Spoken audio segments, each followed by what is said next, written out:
기도하려고 무릎을 꿇었는데 말이 안 나온 적 있으십니까? 하나님께 무슨 말을 해야 할지 몰라서 그냥 일어난 적은요? 기도가 너무 부담스러워서 피하게 된 적은 없으신가요?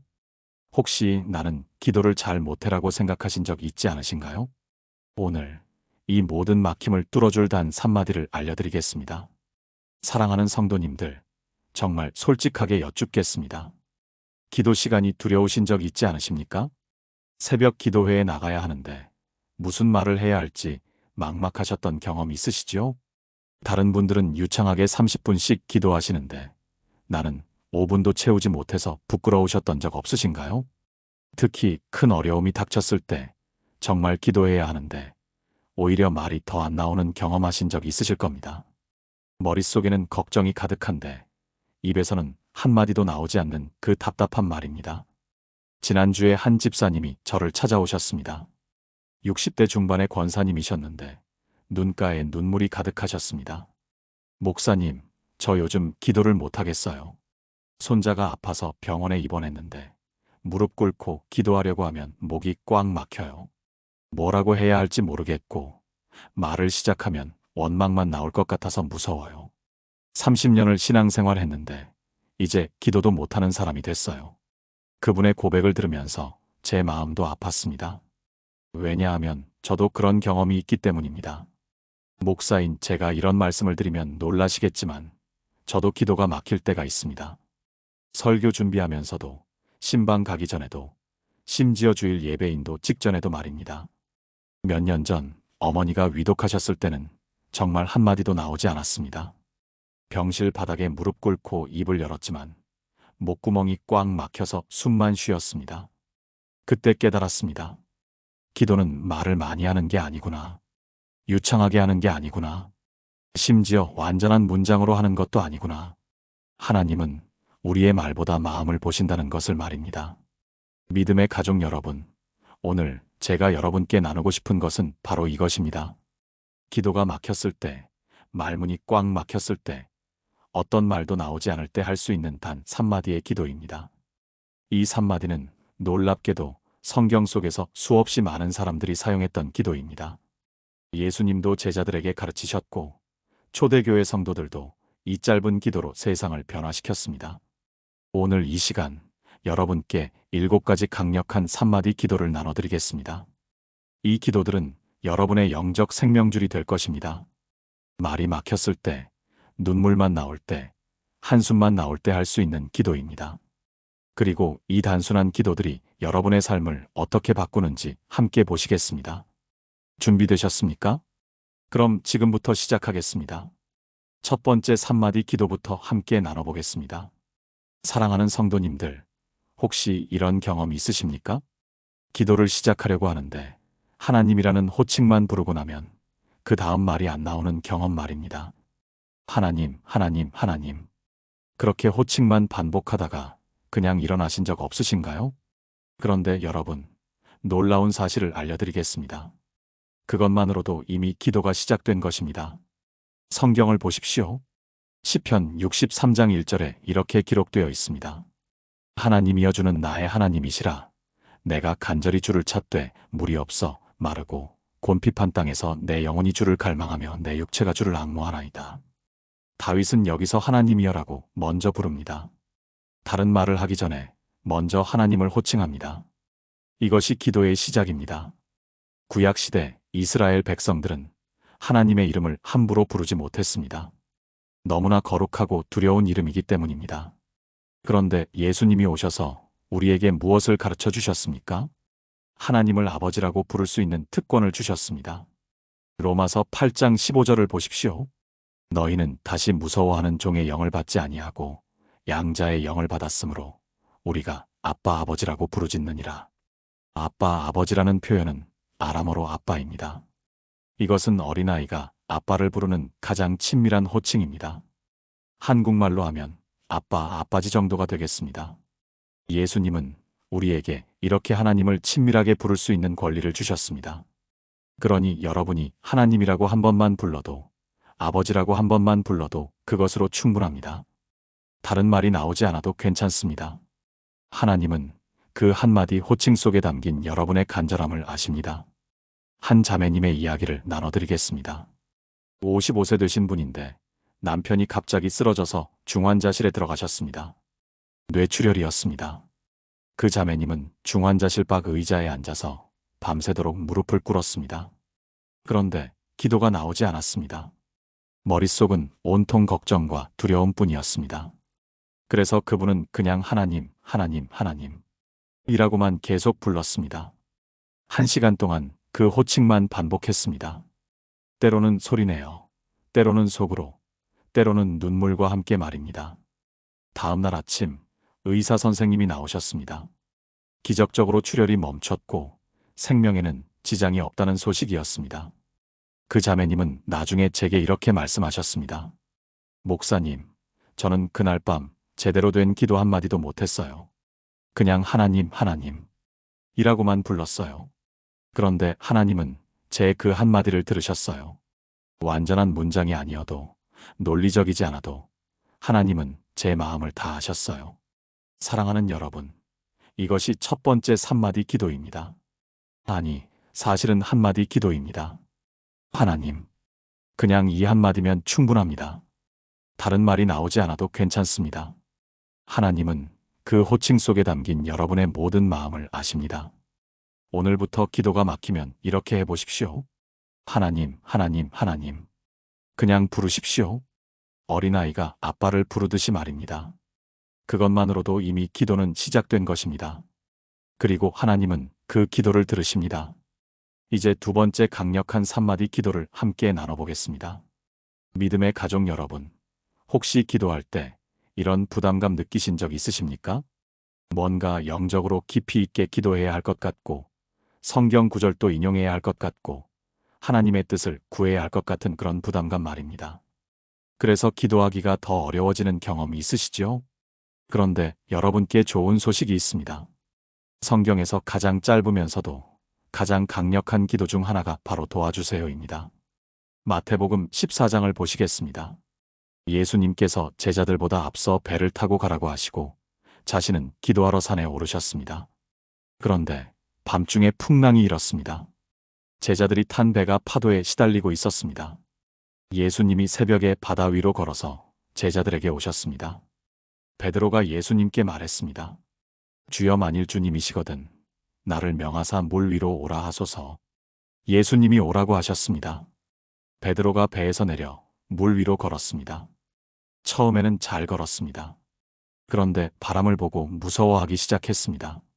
그리고 물에 빠지기 시작했습니다. 그때 베드로가 뭐라고 외쳤습니까? 마태복음 14장 30절입니다. 주여, 나를 구원하소서. 이 짧은 기도, 도와주세요라는 이 한마디 기도가 베드로를 살렸습니다. 31절을 보십시오. 예수께서 즉시 손을 내밀어 그를 붙잡으시며 말씀하시되 믿음이 작은 자여 왜 의심하였느냐 하시고, 즉시라는 표현을 주목하십시오. 베드로가 주여 나를 구원하소서라고 외치자마자 예수님이 즉시 손을 내밀어 붙잡으셨습니다. 긴 기도를 기다리지 않으셨습니다. 완벽한 기도를 요구하지 않으셨습니다. 그냥 도와달라는 그 한마디면 충분했습니다. 구약에도 이런 기도가 많이 나옵니다. 느헤미야 2장 4절을 보십시오. 느헤미야가 페르시아 왕 앞에 서 있습니다. 왕이 느헤미야에게 내가 무엇을 원하느냐고 물었습니다. 이것은 느헤미야에게 평생 한 번 올까 말까 한 기회였습니다. 예루살렘 성벽을 재건할 수 있는 유일한 기회였습니다. 그런데 느헤미야는 갑자기 너무 긴장되고 두려웠습니다. 그때 느헤미야가 뭐라고 했습니까? 그때에 내가 하늘의 하나님께 묵도하고, 묵도라는 말은 짧은 기도, 순간, 기도를 의미합니다. 아마도 하나님 도와주세요 정도였을 것입니다. 그리고 느헤미야는 왕에게 지혜롭게 대답했고, 결국 예루살렘 성벽을 재건할 수 있었습니다. 여러분, 이것이 두 번째 강력한 기도입니다. 도와주세요. 이 세 글자면 충분합니다. 작년에 한 집사님을 만났습니다. 70세 되신 분인데 사업을 하시다가 큰 어려움을 겪으셨습니다. 빚이 2억 원이 넘었습니다. 매일 채권자들의 전화가 왔습니다. 그분은 새벽마다 무릎을 꿇었지만 기도가 나오지 않았습니다. 머릿속은 온통 걱정뿐이었습니다. 그래서 그분은 그냥 이렇게 기도하기 시작했습니다. 하나님 도와주세요. 하나님 도와주세요. 하나님 도와주세요. 매일 아침 30분 동안 이 기도만 반복했습니다. 6개월이 지났습니다. 놀라운 일이 일어났습니다. 오래전에 빌려줬던 돈이 갑자기 돌아왔습니다. 잊고 있었던 돈이었는데 채무자가 양심의 가책을 느끼고 찾아와서 갚았습니다. 그 돈으로 급한 빚을 막을 수 있었습니다. 그리고 예상치 못한 사업 기회가 생겼습니다. 지금은 빚을 거의 다 갚고 안정을 되찾으셨습니다. 그분은 저에게 이렇게 말씀하셨습니다. 목사님, 저는 긴 기도를 못했어요. 그냥 도와주세요라는 세 글자만 매일 반복했어요. 그런데 하나님은 그 단순한 기도를 들으시고 길을 열어주셨어요. 사랑하는 성도님들, 여러분도 지금 어려움 가운데 계십니까? 기도할 말이 없으십니까? 그럼 이렇게 해보십시오. 하나님 도와주세요. 이 세 글자면 충분합니다. 하나님은 이 단순한 기도를 사랑하십니다. 왜냐하면 이 기도 속에는 하나님에 대한 완전한 의지가 담겨 있기 때문입니다. 내가 할 수 없으니 당신이 해주세요. 내 힘으로는 안 되니 당신의 능력으로 해주세요. 이것이 바로 믿음입니다. 오늘부터 여러분의 모든 어려움 앞에서 이 기도를 하십시오. 하나님 도와주세요. 그러면 베드로를 붙잡으신 예수님의 손길이 여러분도 붙잡을 것입니다. 이제 세 번째 놀라운 기도를 함께 나눠보겠습니다. 사랑하는 여러분, 이런 질문 받으신 적 있으십니까? 힘든 상황에서 어떻게 감사 기도를 하느냐는 질문 말입니다. 아프고 어렵고 괴로운데 무슨 감사를 하겠느냐는 것이죠. 맞는 말씀입니다. 현실적으로 감사할 것이 하나도 보이지 않을 때가 있습니다. 그런데 여러분, 성경은 놀라운 명령을 하고 있습니다. 데살로니가전서 5장 16절부터 18절까지 보시겠습니다. 항상 기뻐하라 쉬지 말고 기도하라 범사에 감사하라 이것이 그리스도 예수 안에서 너희를 향하신 하나님의 뜻이니라. 범사에 감사하라고 하셨습니다. 좋은 일에만 감사하라는 게 아닙니다. 범사에, 즉 모든 일에 감사하라는 것입니다. 어떻게 이것이 가능합니까? 비결은 이것입니다. 감사는 상황을 보는 것이 아니라 하나님을 보는 것입니다. 지금 이 순간이 어렵더라도 하나님은 선하시고 하나님의 계획은 완벽하다는 것을 믿는 것입니다. 요나의 이야기를 보십시오. 요나서 2장을 보면 요나가 물고기 뱃속에 있을 때 기도합니다. 상상해 보십시오. 깜깜한 물고기 뱃속입니다. 숨도 제대로 쉴 수 없습니다. 악취가 진동합니다. 언제 죽을지 모릅니다. 이것은 최악의 상황입니다. 그런데 요나가 뭐라고 기도합니까? 요나서 2장 9절을 보십시오. 나는 감사하는 목소리로 주께 제사를 드리며 나의 서원을 주께 갚겠나이다. 구원은 여호와께로부터 말미암나이다 하니라. 감사하는 목소리로 기도했습니다. 물고기 뱃속에서 말입니다. 왜 감사할 수 있었습니까? 상황이 좋아서가 아닙니다. 하나님이 자기를 버리지 않으셨다는 것을 알았기 때문입니다. 물고기는 요나를 삼키려고 온 것이 아니라 구하려고 온 것이었습니다. 바다에 던져져서 죽을 뻔했는데 하나님이 물고기를 보내서 살려주신 것입니다. 그래서 요나는 최악의 상황에서도 감사할 수 있었습니다. 신약의 바울을 보십시오. 빌립보서는 바울이 감옥에서 쓴 편지입니다. 로마 감옥입니다. 발목에는 쇠사슬이 채워져 있습니다. 언제 처형될지 모릅니다. 선교 여행도 못합니다. 사랑하는 교회들도 방문하지 못합니다. 그런데 빌립보서를 읽어보십시오. 이 편지는 기쁨과 감사로 가득합니다. 빌립보서 4장 4절입니다. 주 안에서 항상 기뻐하라. 내가 다시 말하노니 기뻐하라. 감옥에서 기뻐하라고 말합니다. 6절과 7절을 보십시오. 아무것도 염려하지 말고 다만 모든 일에 기도와 간구로 너희 구할 것을 감사함으로 하나님께 아뢰라. 그리하면 모든 지각에 뛰어난 하나님의 평강이 그리스도 예수 안에서 너희 마음과 생각을 지키시리라. 감사함으로 하나님께 아뢰라고 했습니다. 바울은 감옥에서도 감사했습니다. 왜냐하면 그는 알았기 때문입니다. 이 모든 것을 통해서도 하나님의 선하신 뜻이 이루어진다는 것을 말입니다. 실제로 바울의 투옥은 복음 전파에 도움이 되었습니다. 로마 군인들이 복음을 들었고 황제의 궁전에까지 복음이 전해졌습니다. 한 권사님의 이야기를 나눠드리겠습니다. 65세 되신 분인데 남편이 치매 진단을 받으셨습니다. 초기 치매였지만 점점 악화되었습니다. 그분은 매일 간병하면서 너무 힘들었습니다. 육체적으로도 힘들고 정신적으로도 힘들었습니다. 기도하려고 하면 원망만 나왔습니다. 왜 우리에게 이런 일이 생겼습니까? 왜 남편이 나를 알아보지 못합니까? 그런데 어느 날 그분이 결심했습니다. 매일 아침 기도할 때 감사 제목 3가지를 말하기로 한 것입니다. 처음에는 정말 어려웠습니다. 감사할 것이 하나도 없는 것 같았습니다. 그래도 억지로라도 찾았습니다. 하나님, 오늘도 숨 쉬게 하시니 감사합니다. 하나님, 남편이 아직 살아계시니 감사합니다. 하나님, 우리를 사랑하시니 감사합니다. 이렇게 매일 3가지씩 감사 기도를 했습니다. 한 달, 2달, 석 달이 지나자 놀라운 변화가 생겼습니다. 상황은 그대로인데 그분의 마음이 바뀐 것입니다. 원망이 사라지고 평안이 찾아왔습니다. 남편을 간병하는 것이 여전히 힘들지만 불평하지 않게 되었습니다. 오히려 하루하루가 소중하게 느껴졌습니다. 그분은 저에게 이렇게 말씀하셨습니다. 목사님, 감사 기도가 제 인생을 바꿨어요. 상황은 안 바뀌었는데 제가 바뀌었어요.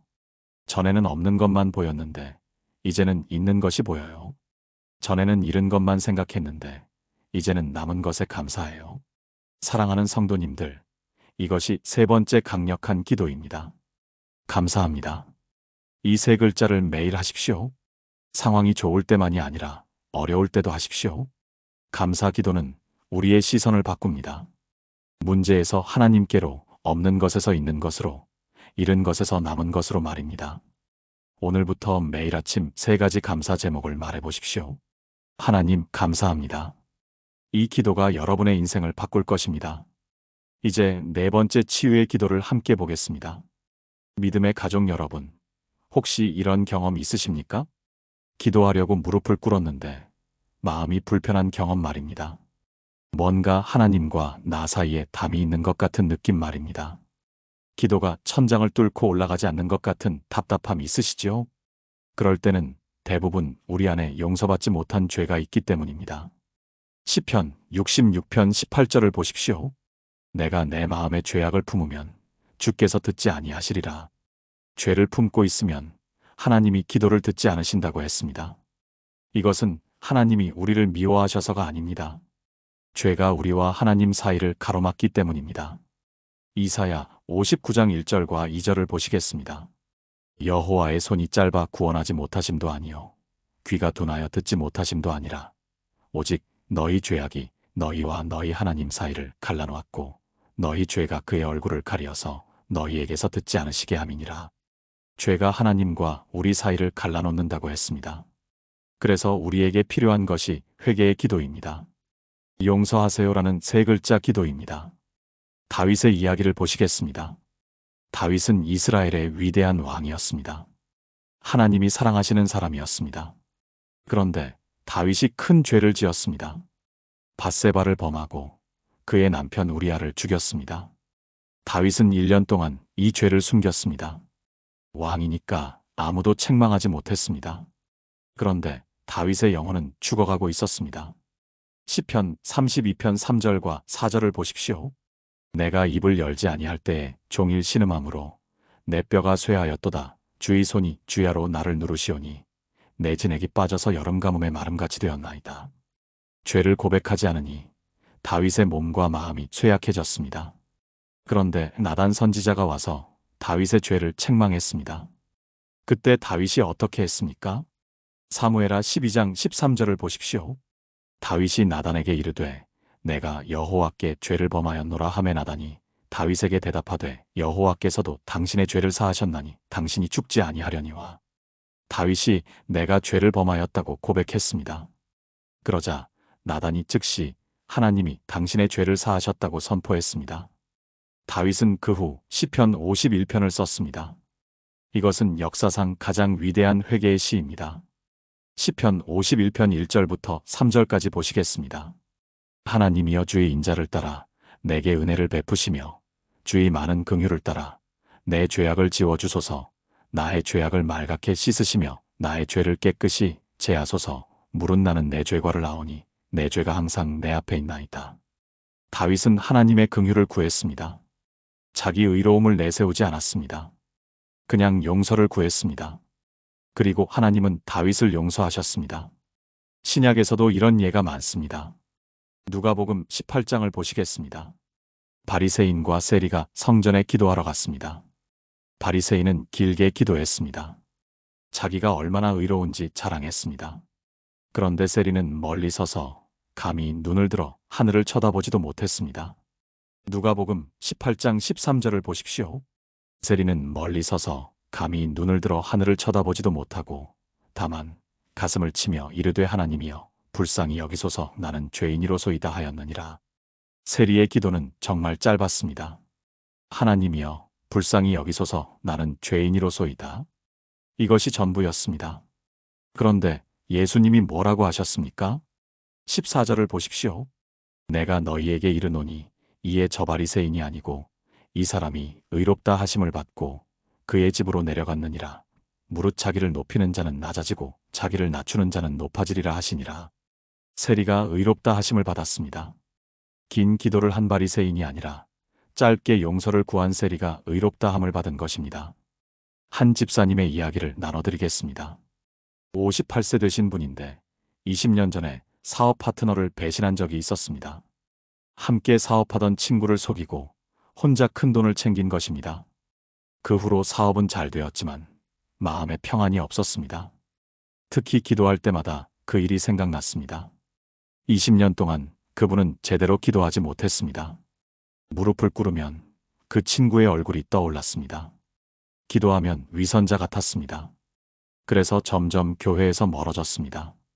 그런데 작년에 그분이 암 진단을 받았습니다. 초기 암이었지만 충격이 컸습니다. 그때 그분은 깨달았습니다. 이제는 정직해야겠다고 말입니다. 하나님 앞에, 사람 앞에 정직해야겠다고 결심했습니다. 그분은 먼저 하나님께 무릎 꿇고 회개했습니다. 하나님, 용서하세요. 저는 20년 전에 친구를 배신했습니다. 저는 죄인입니다. 용서하세요. 눈물로 기도했습니다. 그리고 그 친구를 찾아갔습니다. 20년 만의 만남이었습니다. 무릎 꿇고 사과했습니다. 그리고 그때 빼앗았던 돈을 이자까지 쳐서 돌려줬습니다. 친구는 처음에는 놀랐지만 결국 용서해줬습니다. 그날 밤 그 집사님은 20년 만에 처음으로 평안한 기도를 했습니다. 하나님 감사합니다. 저를 용서해 주셔서 감사합니다. 이제 제 마음이 가볍습니다. 그 후로 그분은 완전히 달라졌습니다. 기도가 살아났고 신앙이 회복되었고 암도 완치되었습니다. 사랑하는 성도님들, 이것이 네 번째 강력한 기도입니다. 용서하세요. 이 세 글자가 우리의 영혼을 치유합니다. 혹시 여러분 마음에 용서받지 못한 죄가 있습니까? 오래전 일이어도 괜찮습니다. 지금이라도 고백하십시오. 하나님, 용서하세요. 이 기도를 하는 순간 하나님의 용서가 임할 것입니다. 요한일서 1장 9절의 약속을 기억하십시오. 만일 우리가 우리 죄를 자백하면 그는 미쁘시고 의로우사 우리 죄를 사하시며 우리를 모든 불의에서 깨끗하게 하실 것이요. 오늘 이 기도를 하십시오. 하나님, 용서하세요. 그러면 하나님과 여러분 사이의 담이 무너질 것입니다. 이제 다섯 번째 회복의 기도를 함께 나눠보겠습니다. 사랑하는 여러분, 기도가 막히는 또 다른 이유가 있습니다. 하나님과의 관계가 멀어졌을 때입니다.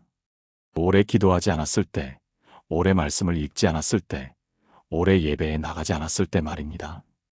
그럴 때는 하나님께 뭐라고 말씀드려야 할지 모르겠습니다. 너무 오래 멀어져 있었기 때문입니다. 그런데 여러분, 이럴 때 필요한 기도가 있습니다. 바로 사랑합니다라는 세 글자입니다. 요한계시록 2장을 보시겠습니다. 에베소 교회에게 보내는 편지입니다.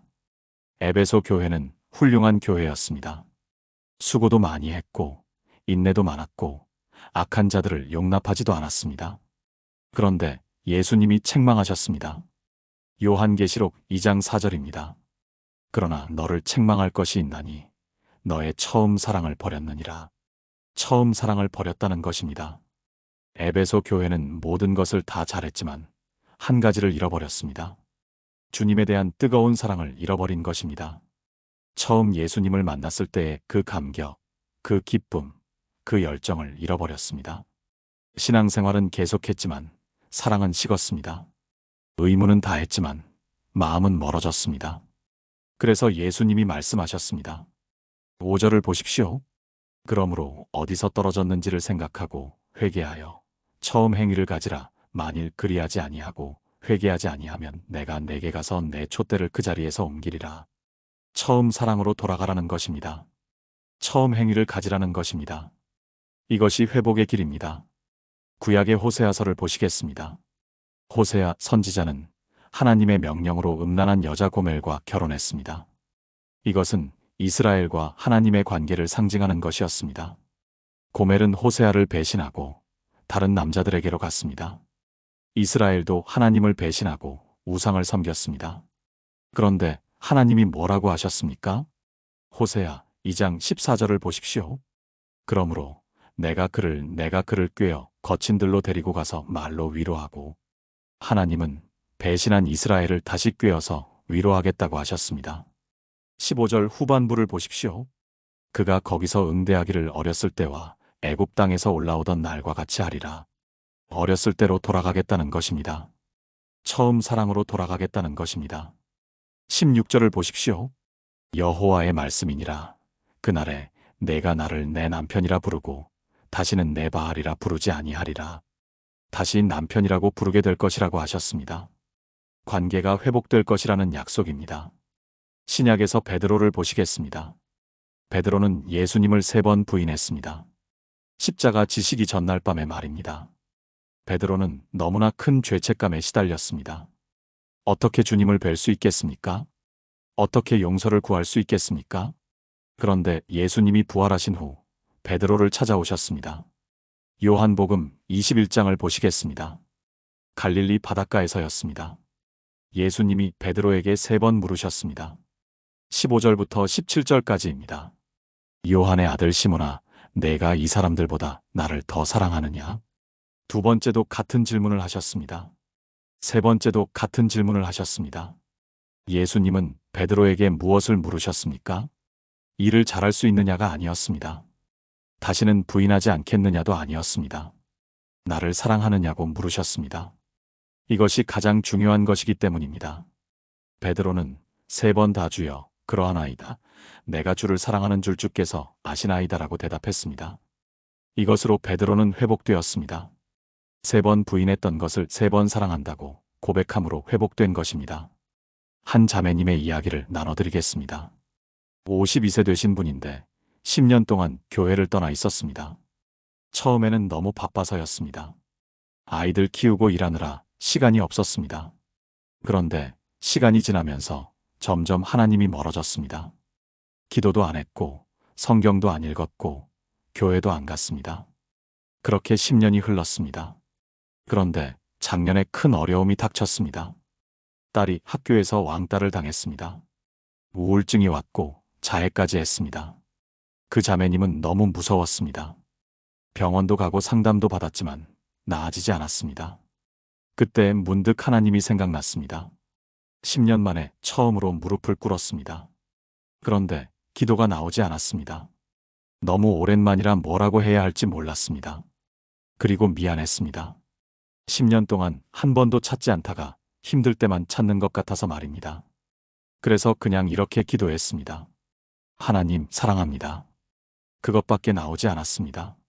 하나님 사랑합니다. 하나님 사랑합니다. 눈물과 함께 이 기도만 반복했습니다. 그날 밤 그 자매님은 놀라운 경험을 했습니다. 하나님의 사랑이 느껴졌습니다. 하나님이 여전히 자기를 사랑하고 계신다는 것을 알았습니다. 10년 동안 떠나 있었지만 하나님은 변함없이 기다리고 계셨습니다. 그 후로 그분은 교회로 돌아왔습니다. 딸도 서서히 회복되기 시작했습니다. 지금은 가족 모두가 신앙을 회복했습니다. 그분은 저에게 이렇게 말씀하셨습니다. 목사님, 저는 10년 동안 하나님을 떠나 있었어요. 돌아오고 싶었지만 뭐라고 말해야 할지 몰랐어요. 그런데 사랑합니다라는 세 글자가 모든 것을 회복시켰어요. 사랑하는 성도님들, 이것이 다섯 번째 강력한 기도입니다. 사랑합니다. 혹시 여러분도 하나님과 멀어져 계십니까? 오래 기도하지 않으셨습니까? 처음 사랑을 잃어버리셨습니까? 그럼 오늘 이 기도를 하십시오. 하나님 사랑합니다. 이 세 글자가 여러분을 하나님께로 다시 연결할 것입니다. 돌아온 탕자를 품어주신 아버지처럼 하나님도 여러분을 품어주실 것입니다. 오늘 이 기도를 하십시오. 하나님 사랑합니다. 이제 여섯 번째 능력의 기도를 함께 나눠보겠습니다. 믿음의 가족 여러분, 기도가 막히는 가장 큰 이유 중 하나가 무엇인지 아십니까? 의심 때문입니다. 정말로 하나님이 들으실까? 정말로 응답하실까? 내 기도가 하나님께 닿기는 할까? 이런 의심이 기도를 막습니다. 그럴 때 필요한 기도가 있습니다. 바로 믿습니다라는 세 글자입니다. 마가복음 9장을 보시겠습니다. 한 아버지가 예수님께 아들을 데리고 왔습니다. 아들에게 귀신이 들어서 말도 못하고 듣지도 못했습니다. 자주 불과 물에 던져져서 죽을 뻔했습니다. 아버지는 제자들에게 데리고 갔지만 제자들이 쫓아내지 못했습니다. 그래서 예수님께 직접 왔습니다. 마가복음 9장 22절과 23절을 보십시오. 귀신이 그를 죽이려고 불과 물에 자주 던졌나이다. 그러나 무엇을 하실 수 있거든 우리를 불쌍히 여기사 도와주옵소서. 예수께서 이르시되 할 수 있거든이 무슨 말이냐. 믿는 자에게는 능히 하지 못할 일이 없느니라 하시니 아버지가 무엇을 하실 수 있거든이라고 말했습니다. 이것은 의심입니다. 혹시 할 수 있다면이라는 뜻입니다. 예수님이 책망하셨습니다. 할 수 있거든이 무슨 말이냐? 믿는 자에게는 능히 하지 못할 일이 없다고 하셨습니다. 그때 아버지가 뭐라고 대답했습니까? 24절을 보십시오. 곧 그 아이의 아버지가 소리를 질러 이르되 내가 믿나이다. 나의 믿음 없는 것을 도와주소서 하더라. 내가 믿나이다라고 고백했습니다. 동시에 나의 믿음 없는 것을 도와달라고 했습니다. 이것은 정직한 기도입니다. 믿고 싶지만 완전히 믿지 못하는 자신의 연약함을 고백한 것입니다. 그런데 예수님이 이것을 받아주셨습니다. 25절부터 27절까지 보십시오. 예수님이 귀신을 쫓아내셨습니다. 아이가 죽은 것 같았지만 예수님이 손을 잡아 일으키시니 일어났습니다. 완전한 믿음이 아니었지만 하나님은 응답하신 것입니다. 구약의 아브라함을 보십시오. 창세기 15장을 보시겠습니다. 하나님이 아브라함에게 약속하셨습니다. 내 자손이 하늘의 별처럼 많아질 것이라고 말입니다. 그런데 아브라함은 아직 자식이 없었습니다. 나이도 이미 많았습니다. 상식적으로는 불가능한 상황이었습니다. 그런데 아브라함이 어떻게 했습니까? 창세기 15장 6절을 보십시오. 아브라함이 여호와를 믿으니 여호와께서 이를 그의 의로 여기시고 아브라함이 믿었습니다. 상황을 보지 않고 하나님을 믿었습니다. 그리고 하나님은 그것을 의로 여기셨습니다. 실제로 1년 후에 이삭이 태어났습니다. 불가능해 보이는 약속이 이루어진 것입니다. 신약의 백부장 이야기를 보시겠습니다. 마태복음 8장입니다. 백부장의 하인이 중풍으로 심히 고생하고 있었습니다. 백부장이 예수님께 와서 말씀드렸습니다. 예수님이 직접 가시겠다고 하셨습니다. 그런데 백부장이 뭐라고 대답했습니까? 마태복음 8장 8절과 9절을 보십시오. 백부장이 대답하여 이르되 주여 내 집에 들어오심을 나는 감당하지 못하겠사오니 다만 말씀만 하옵소서. 그러면 내 하인이 낫겠사옵나이다. 나도 남의 수하에 있는 사람이요 내 아래에도 군사가 있으니 이더러 가라 하면 가고 저더러 오라 하면 오고 내 종더러 이것을 하라 하면 하나이다. 백부장은 예수님의 권위를 믿었습니다. 직접 오시지 않아도 말씀만 하시면 병이 낫는다고 믿었습니다. 10절을 보십시오. 예수께서 들으시고 놀랍게 여겨 따르는 자들에게 이르시되 내가 진실로 너희에게 이르노니 이스라엘 중 아무에게서도 이만한 믿음을 보지 못하였노라. 예수님이 놀라셨습니다. 이스라엘 중에서도 이만한 믿음을 보지 못했다고 하셨습니다. 13절을 보십시오. 예수께서 백부장에게 이르시되 가라 내 믿은 대로 될지어다 하시니 그때 하인이 나으니라. 믿은 대로 되었습니다. 그 시각에 하인이 나았습니다. 한 권사님의 이야기를 나눠드리겠습니다. 68세 되신 분인데 아들이 사업에 실패해서 2억 원의 빚을 졌습니다. 채권자들이 매일 집으로 찾아왔습니다. 아들은 우울증에 걸렸고 며느리는 이혼을 생각했습니다. 그 권사님은 너무 막막했습니다. 2억 원은 도저히 감당할 수 없는 금액이었습니다. 나이도 많아서 돈을 벌 수도 없었습니다. 그런데 그분은 결심했습니다. 하나님을 믿기로 한 것입니다. 어떻게 될지는 모르지만 하나님은 길을 여실 것이라고 믿었습니다. 매일 새벽마다 무릎 꿇고 기도했습니다. 하나님 믿습니다. 하나님 믿습니다. 하나님 믿습니다. 다른 말은 안 나왔습니다. 그냥 믿는다는 고백만 반복했습니다. 6개월이 지났습니다. 놀라운 일이 일어났습니다. 먼저 아들에게 새로운 일자리가 생겼습니다. 지인의 소개로 좋은 회사에 취직하게 된 것입니다. 그리고 오래전에 팔았던 땅의 가격이 올라서 차액을 돌려받게 되었습니다. 예상치 못한 돈이었습니다. 그 돈으로 급한 빚을 막았습니다. 3년이 걸렸지만 결국 모든 빚을 갚았습니다. 아들도 회복되었고 가정도 회복되었습니다. 그 권사님은 저에게 이렇게 말씀하셨습니다. 목사님, 저는 어떻게 될지 몰랐어요. 2억 원은 제가 감당할 수 없는 금액이었어요. 하지만 하나님을 믿었어요. 매일 믿습니다라고 고백했어요. 그랬더니 하나님이 길을 여셨어요. 제가 생각지도 못한 방법으로 말이에요. 사랑하는 성도님들, 이것이 6번째 강력한 기도입니다. 믿습니다. 이 세 글자가 불가능을 가능으로 바꿉니다. 히브리서 11장 6절을 기억하십시오. 믿음이 없이는 하나님을 기쁘시게 하지 못하나니 하나님께 나아가는 자는 반드시 그가 계신 것과 또한 그가 자기를 찾는 자들에게 상 주시는 이심을 믿어야 할지니라. 혹시 여러분 지금 불가능해 보이는 상황에 계십니까? 도저히 해결될 것 같지 않습니까? 그럼 이 기도를 하십시오. 하나님 믿습니다. 완전하지 않아도 괜찮습니다. 연약해도 괜찮습니다. 그냥 믿습니다라고 고백하십시오. 그러면 하나님이 그 믿음을 보시고 길을 여실 것입니다. 오늘 이 기도를 하십시오. 하나님 믿습니다. 이제 마지막 7번째 완성의 기도를 함께 나눠보겠습니다. 사랑하는 여러분, 마지막 7번째 3마디 기도를 나눠드리겠습니다. 사실 이것은 2글자입니다. 하지만 우리 신앙에서 가장 중요한 단어 중 하나입니다. 바로 아멘입니다. 아멘은 히브리어로 진실로, 확실히, 그렇게 되기를 이라는 뜻입니다. 우리는 기도 끝에 습관적으로 아멘이라고 말합니다. 그런데 이 아멘의 의미를 제대로 아는 사람은 많지 않습니다.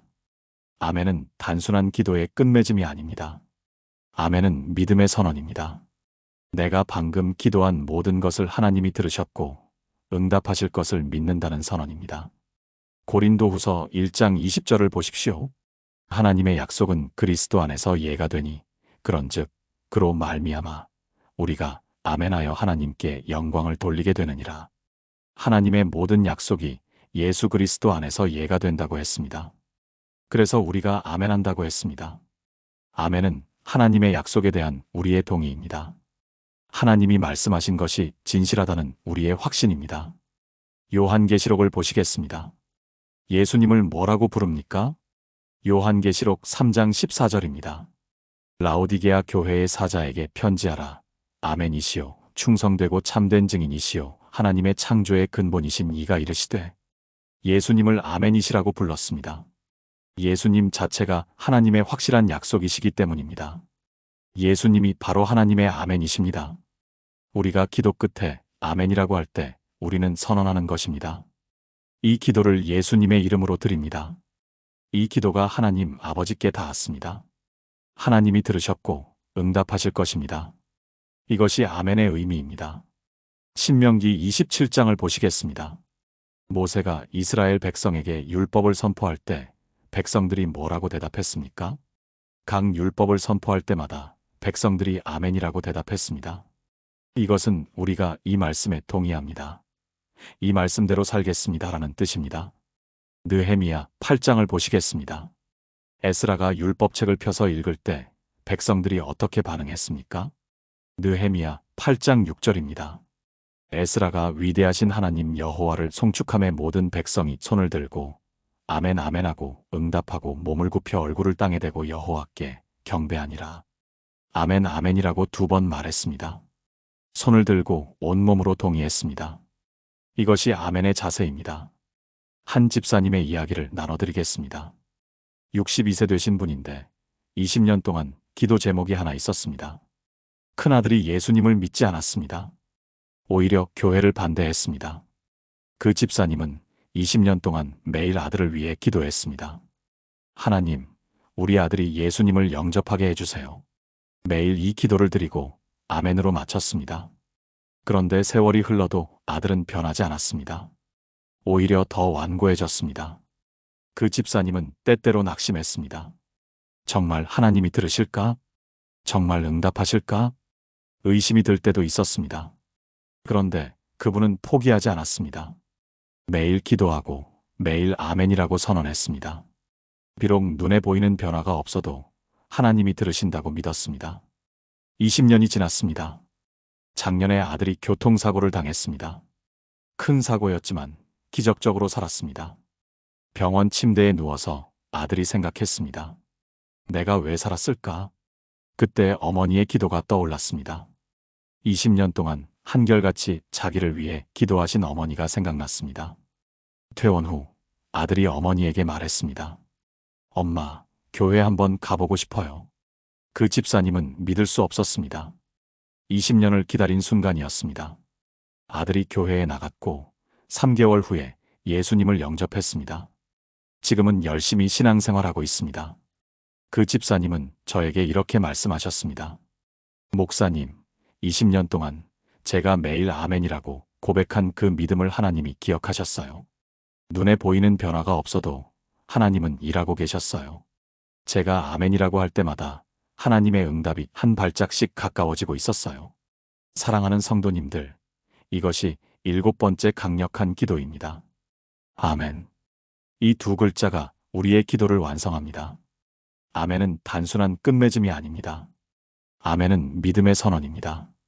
여러분이 기도하고 아멘이라고 할 때 여러분은 선언하는 것입니다. 이 기도를 하나님이 들으셨다. 하나님이 응답하실 것이다. 때가 되면 반드시 이루어질 것이다. 이것이 아멘의 능력입니다. 혹시 여러분의 기도가 응답되지 않는 것 같습니까?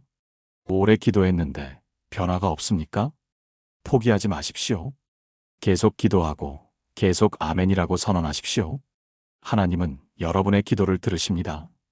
때가 되면 반드시 응답하십니다. 오늘도 이 기도를 하십시오.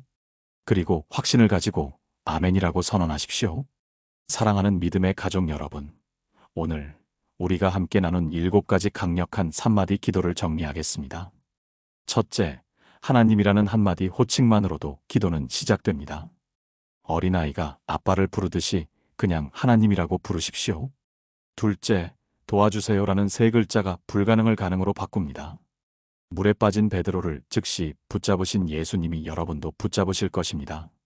셋째, 감사합니다라는 기도가 우리의 시선을 바꿉니다. 문제가 아니라 하나님을 보게 하고 없는 것이 아니라 있는 것을 보게 합니다. 넷째, 용서하세요라는 회개가 우리의 영혼을 치유합니다. 하나님과 우리 사이의 담을 무너뜨리고 관계를 회복시킵니다. 다섯째, 사랑합니다라는 고백이 우리를 하나님께로 다시 연결합니다. 처음 사랑으로 돌아가게 하고 식었던 열정을 회복시킵니다. 여섯째, 믿습니다라는 선언이 하나님의 능력을 경험하게 합니다. 완전하지 않은 믿음이라도 하나님은 그것을 보시고 일하십니다. 일곱째, 아멘이라는 확신이 우리의 기도를 완성합니다. 이것은 하나님이 들으시고 응답하실 것에 대한 우리의 믿음의 선언입니다. 여러분, 이 7가지 기도는 너무나 단순합니다. 유창할 필요도 없고 길 필요도 없고 완벽할 필요도 없습니다. 그냥 이 짧은 기도면 충분합니다. 왜냐하면 하나님은 우리의 말을 듣는 것이 아니라 마음을 보시기 때문입니다. 오늘부터 기도가 막힐 때 이 7가지 기도를 사용해 보십시오. 하나님 도와주세요. 감사합니다. 용서하세요. 사랑합니다. 믿습니다. 아멘. 이 단순한 기도들이 여러분의 삶을 바꿀 것입니다. 여러분께 부탁드립니다. 이 영상이 도움이 되셨다면 좋아요 버튼을 눌러주시고 구독도 해주십시오. 그리고 댓글로 여러분의 기도 제목을 나눠주십시오. 함께 기도하겠습니다. 여러분 모두를 축복합니다. 오늘 하루도 주님의 은혜와 평강이 여러분과 함께하기를 기도합니다. 하나님의 사랑이 여러분의 마음을 가득 채우시기를 바랍니다. 그리고 이 7가지 기도가 여러분의 영적 생명줄이 되기를 소망합니다. 주님의 이름으로 축복합니다. 아멘.